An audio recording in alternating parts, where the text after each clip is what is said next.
Salve, salve, nobres amigos, amantes de futebol, guerreiros tricolores, por que não? Somos parte envolvida, eu diria até que beneficiada e ao mesmo tempo lesada dessa história. Após lançada a polêmica sobre 87, vídeo que eu postei na manhã de hoje, vamos falar sobre a outra grande confusão do futebol brasileiro, que foi a Copa João Avelange de 2000. E novamente, assim como em 87, a gente vai voltar no tempo, um aninho. Vamos falar de 1999, para que vocês entendam 2000, ok? Deixe o seu like, se inscreva no canal e ative o sininho para receber as notificações. Vamos de conteúdo.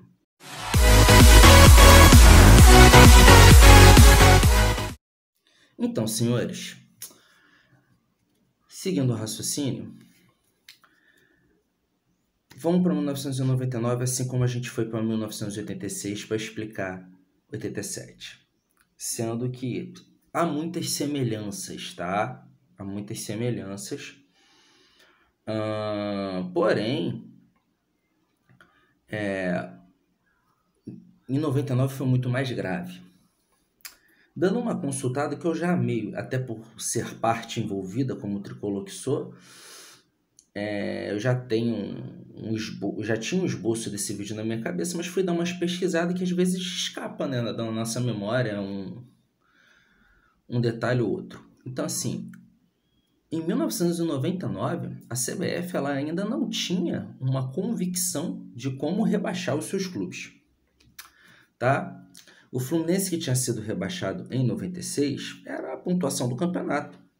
Ficava entre os 4 ou 2 últimos, caía, né? Em 99, não. Em 99, era somada a média de pontos de 99, de 98 com 99.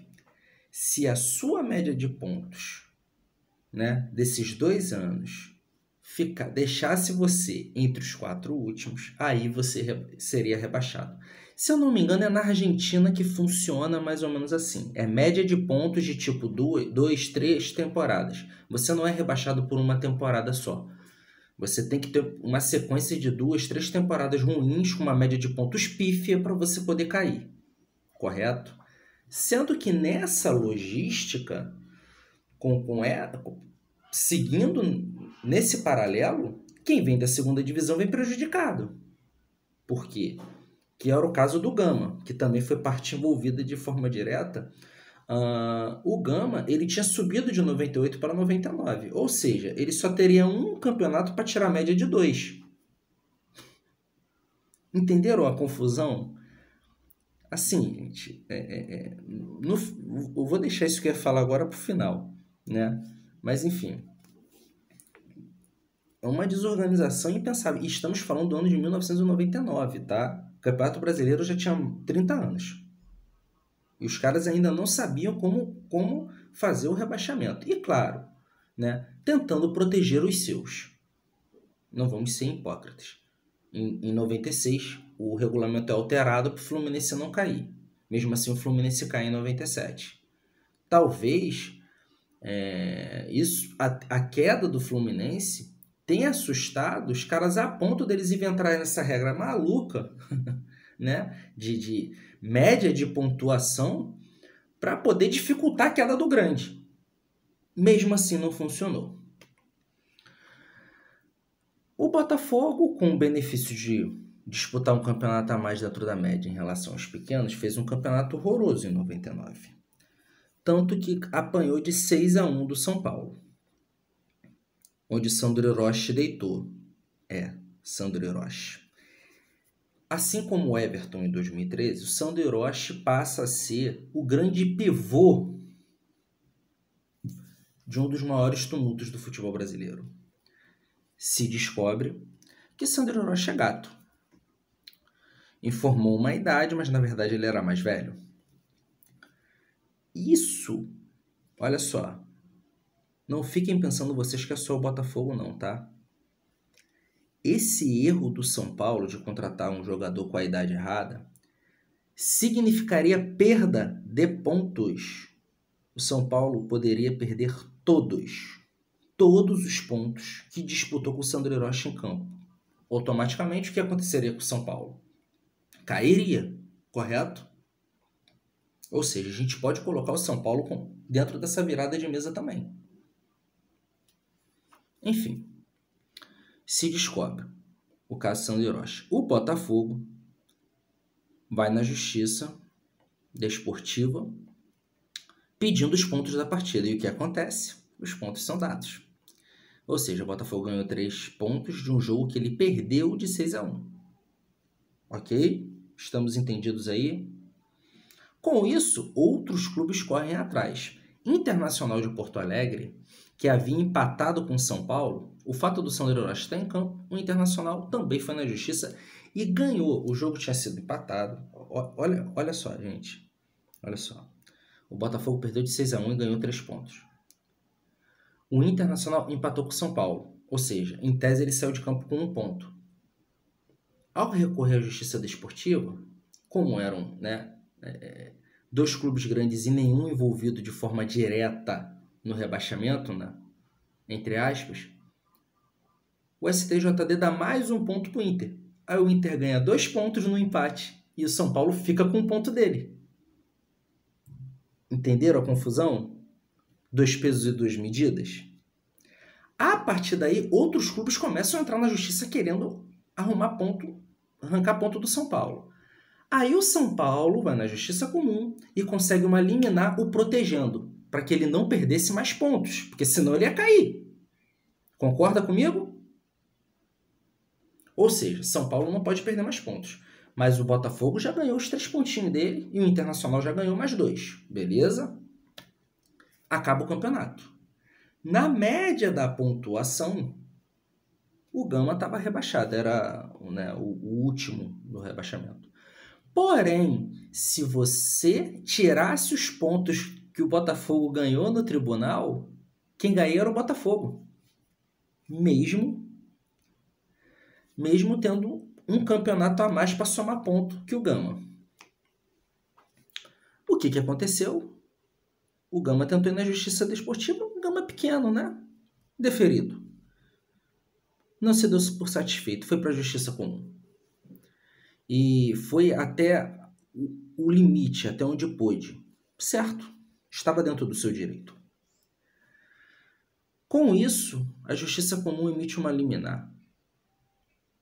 E a CBF fica impedida judicialmente de organizar o Campeonato Brasileiro do ano 2000. Tipo assim, olha só. Ou você resolve a situação, ou você não vai disputar mais. Só que a CBF não quer que o Botafogo caia. E aí, como é que a gente faz? Eis que entra, assim como em 87, o Clube dos 13.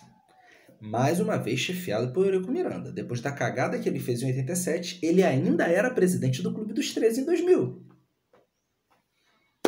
Eis que senta o Eurico Miranda e fala, olha só, vamos fazer o seguinte, CBF, não bota a mão em nada não, organiza a série da Série B para lá, tá? Organiza a Série B para lá, deixa a Série A com a gente. Primeira medida, não teve rebaixamento no ano 2000, tá? A Copa João Avelange, assim batizada, não tinha rebaixamento. Tanto é que o Corinthians, se eu não me engano, foi o último colocado e o Flamengo antepenúltimo. Mas, no regulamento, era previsto que não haveria rebaixamento. Em 2000, o Clube dos 13 já tinha virado 20. Era composto por 20 clubes, e não mais por 13. O nome original foi mantido. Só que todos, né, os campeões brasileiros, até aquele período, estavam no Clube dos 13. Entre eles, Guarani, Bahia, Fluminense. Ou seja, meu nobre amigo que fica bostejando aí pela boca, falando que o Fluminense virou a mesa. Meu amigo, o Fluminense foi bom malandro. Ele só pegou carona. Assim como o Botafogo pegou lá em 87. O mesmo Botafogo que está envolvido nessa confusão. Entendeu? O Fluminense não virou a mesa. Quem bate o tapete é São Paulo e Botafogo, e depois o Clube dos 13 entra para botar panos quentes na situação. Assim como em 87, é óbvio que ele vai dar preferência. Se ele está organizando a competição, ele vai botar quem faz parte dele para jogar. Fluminense, atual campeão da Série C, e Bahia e Guarani, que estavam na Série B, foram inseridos na primeira divisão, juntamente com os 4 que deveriam cair.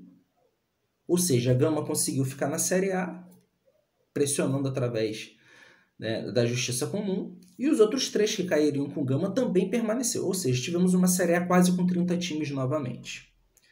Porém, a CBF quer meter o bedelho dela. Em 87, ela fez o Eurico assinar um regulamento no meio da competição. Se precavindo, o Clube dos 13 fez o seguinte combinado. Todo mundo vai se enfrentar nas suas divisões, correto? Todo mundo vai se enfrentar nas suas divisões. Os 12 primeiros colocados da Série A vão para o mata-mata, juntamente com mais 3 da Série B e 1 da Série C, né? Que seriam... Tudo era Copa João Avelange. Um era módulo amarelo, um era módulo azul, enfim, eu não lembro as cores. Mas era isso. 12 da Série A, 3 da Série B e 1 da Série C. Iria entrar no mata-mata para definir o campeão brasileiro. Ok? Daí por diante não tivemos mais problemas do regulamento, né? Os primeiros colocados enfrentavam quem vinha das divisões inferiores. Ou seja, Cruzeiro pegou Malutron, Fluminense, que terminou em terceiro lugar, pegou São Caetano, que era o vice-campeão da Série B. Enfim, chegamos ao final. Eurico Miranda, com todo o seu poder, né, político que tinha, muita gente devia ter rabo preso com ele, não é possível, né? Derrubando outro mito aqui, não é o Eurico Miranda que traz o Fluminense da Série C, e não é só o Fluminense que se beneficia com isso, tá? Guarani e Bahia também se beneficiaram. Isso para falar de quem subiu de divisão por causa do Clube dos 13. Isso sem contar em Botafogo e São Paulo, que foram protegidos, tá? Então a gente está falando de um universo de 5 clubes, só citam o meu Fluminense. Infelizmente, nesse tipo de situação, não dá para deixar o lado do torcedor de fora, porque meu clube ele é injustamente acusado de algo que ele não fez. Ele simplesmente foi bom malandro. Ele pegou carona com toda a história, com toda a situação. Assim como outros clubes também pegaram. Mas, enfim, querem eleger o Fluminense como vilão. E eu, com meu espacinho aqui pequenininho, eu vou defender meu clube se eu achar que ele tem razão e ponto. Tá? Eis que chega a decisão, São Caetano, surpreendentemente, chega na final contra o Vasco da Gama. Eurico Miranda, com todo o seu poder, faz o jogo sem São Januário. Eu acho que São Januário naquele dia devia estar com mais 50 mil pessoas, sem sacanagem. Um estádio que hoje, sem reforma nenhuma, tem capacidade para 20. Eurico Miranda fez São Januário entupir. Tipo, gente... No meado do primeiro tempo, cai arquibancada, cai tudo, né? E, assim, uma das cenas mais... como que eu posso dizer? Mais